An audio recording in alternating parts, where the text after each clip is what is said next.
couch, dogs, me, guitar lessons.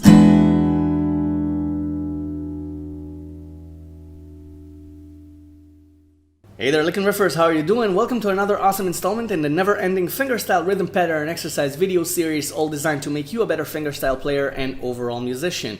Every week we alternate between beginner, intermediate, and advanced fingerstyle lessons. This week it's time for another beginner lessons, and I have for you 3 awesome riffs that you can use and play and even improvise with. I'll show you later on in the lesson, so you can develop your skills and perfect them. Now, all 3 riffs that I'm going to show you are based on 2-finger chord outlines. Okay, 2-finger chord outlines. Some of them are actually full chords, not chord outlines, but you only use 2 fingers for each chord. So this is a skill that's very healthy to know.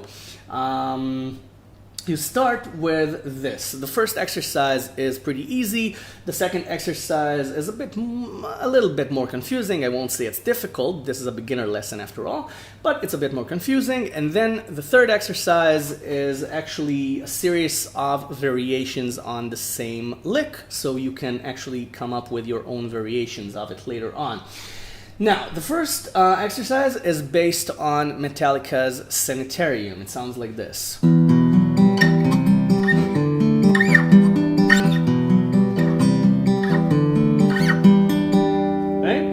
Loop it around, and at the end of the lesson I will show you how you can take this and even improvise on it and come up with your own sequence of chords. But this is the beginning. You start with strings, your fingers on strings 5 and 4 on 2 and 4. 2 on the 5th string, 4 on the 4th.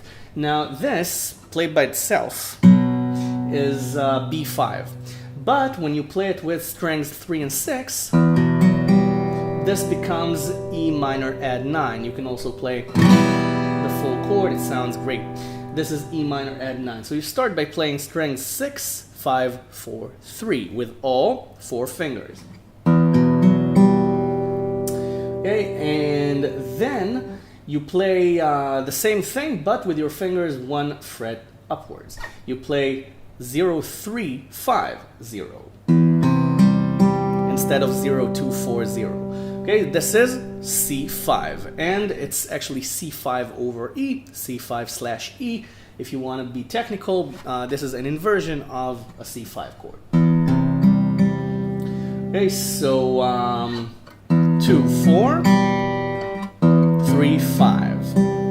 Now, when do you change the chord? You change it when you play the 6th string again. Okay? That way you keep the chord ringing the longest. Okay, you take the fingers off and slide them just as you play the 6th string again. Or you can slide them without taking them off, and then it sounds a bit sloppy because you can hear the notes change. You need that silence in the middle, because otherwise you get this, okay, while the note is playing, and that's not the right expression of the riff. Okay, but you do whatever feels right. If the slide sounds better than to let it go and slide, then by all means do it.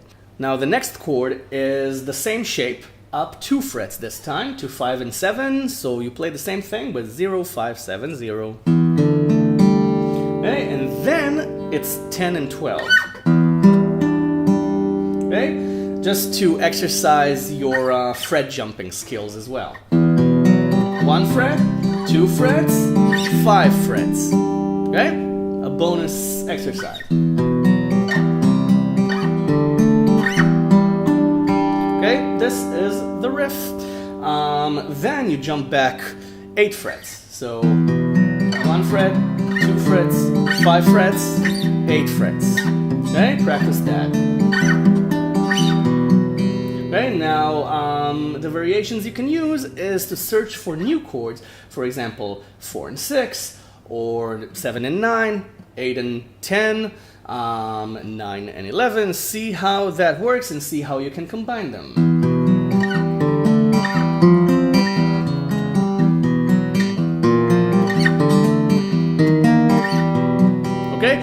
sounds weird at first, but then after a while you start connecting the dots and find some really interesting connections. I let you find them on your own instead of letting you know which ones sound good together.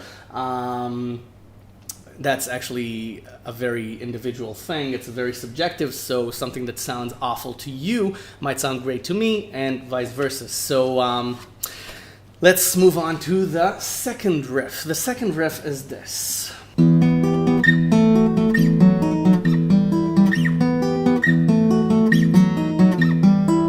Okay, this is taken from Steve Hackett's Tales of the Riverbank. You play the E string, the E bass string, the sixth string as your bass note, your pedal note. A pedal note is a note that repeats itself throughout the chord changes, and the harmonic changes, if you want to get technical.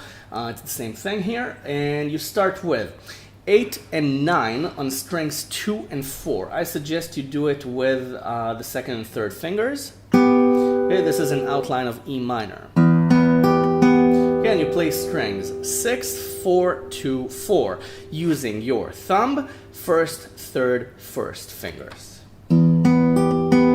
Okay, then you do the same thing with 7 and 7 on the same 2 strings. Then with 4 and 4, and then with 5 and 5. Okay, so that's your exercise.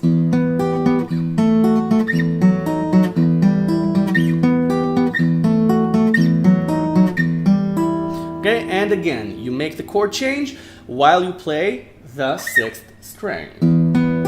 Now. Okay, and you can loop it around. Now, again, you can play 2 and 2. You can play 2 and 1. You can play 10 and 10. 12 and 12. Again, up to you what sounds good to you. Try to find new connections. Now the third exercise is actually 4 variations on A minor. Just 4 different ways to break a chord down. So the 4 variations we're going to learn are these.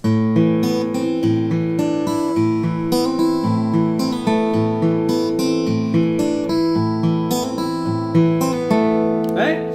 And then I'll give you some more ideas. So you play strings 5 and 4, you put on A minor of course, and then you play strings 5 then 4 with your thumb. Okay, your fingers go back to their normal position of using strings 1, 2, and 3. Okay, so you play strings 5 and 4 with your thumb, then you play 0, 1 on the second string.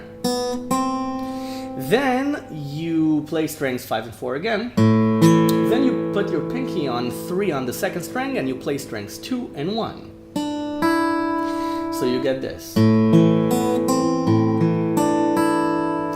Then you play strings 5 and 4 again. And then you hammer on 0 to 1 on the second string. And then play the E string. Okay, and then you do the opposite. You play strings 5 and 4. Then you pull off from 1 to 0 on the second string and then play the third string. Okay? So it's okay, up the chord, down the chord. Okay, so all 4 variations.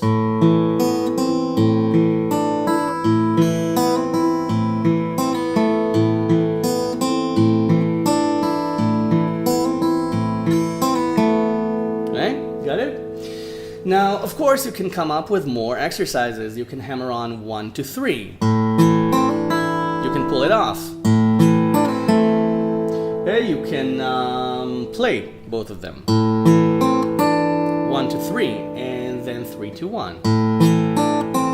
Okay, you can harmonize it with the third string.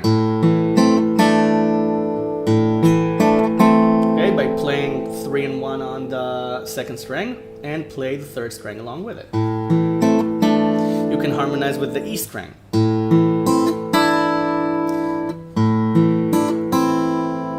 you can harmonize with the whole chord, strings 1, 2, and 3. Okay, each variation gives you a different expression, a different sound. So we'll continue this on the next beginner lesson, and in the meantime, you subscribe to my channel if you haven't already. I've got a ton of them, a ton of lessons already on the channel, so what have you got to lose? Just subscribe and join the LickNRiff community. I upload a new lesson every few days and a full fingerstyle arrangement every couple of weeks.